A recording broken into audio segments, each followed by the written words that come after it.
Hi viewers, welcome to ChemEasy. In this video, let us see one of the important rearrangement reaction, that is Hofmann rearrangement. This reaction can be called as Hofmann rearrangement, Hofmann reaction, and also as Hofmann degradation of amides. In Hofmann rearrangement, an amide is converted to amine by the action of alkaline hypohalite or bromine in alkali. After rearrangement, the amide is converted to an amine. That amine consists of one carbon atom less than the amide. You can see the reaction. An acid amide on reaction with sodium hypobromite undergoes Hofmann rearrangement and produces isocyanate. This isocyanate on hydrolysis can give primary amine. Now the primary amine not having any carbon atom, but the initial compound acid amide consists of one carbon, that is the product having one carbon atom less than the initial compound. In acid amide, the group R may be aliphatic, aromatic or heterocyclic.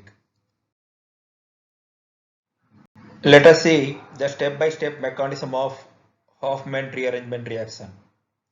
In step 1, N-bromamide formed by the reaction of hypobromite on acid amide. N-bromamide formation by the reaction of hypobromite on acid amide. In step 2, acidic hydrogen is removed from the nitrogen atom by the base to form the N-bromamide anion. It means from the N-bromamide which is formed in step 1, the hydrogen atom is removed and it can produce the N-bromamide anion as a product of step 2.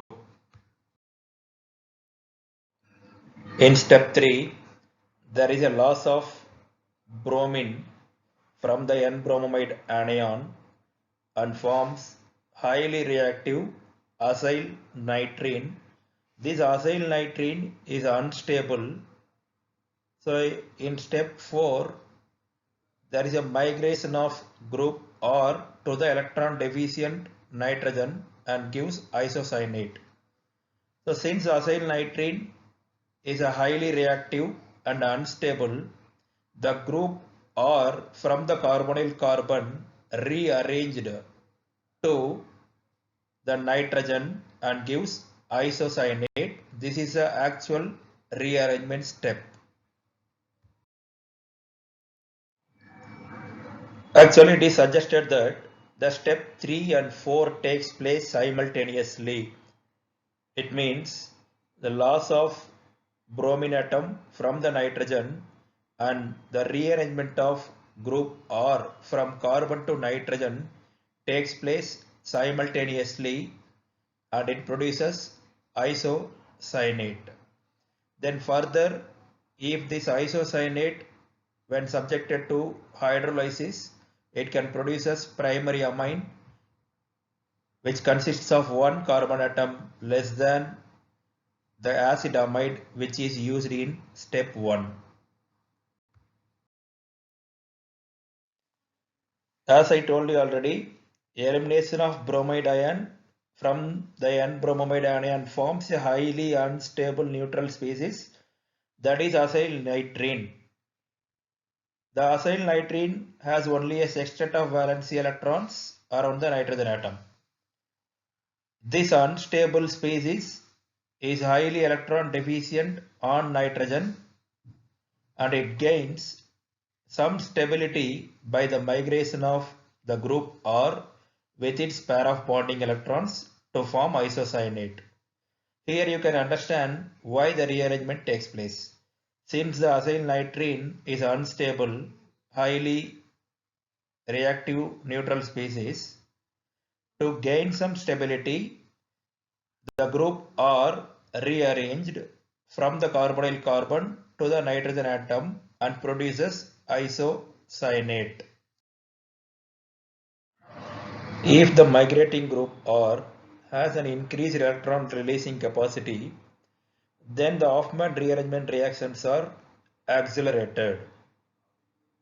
That is, the strongly electron donating migrating group makes the departure of bromine from the bromamide ion easy and enables to satisfy the electron deficiency of the residual nitrogen atom more effectively.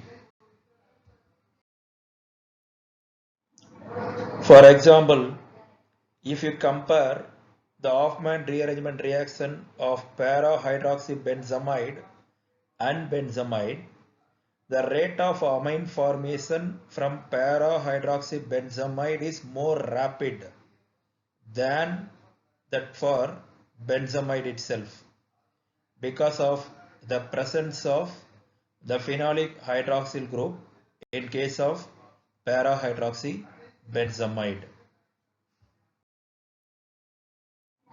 Thanks for watching this video. If you like this video, don't forget to share and don't forget to subscribe this channel. Chem Easy.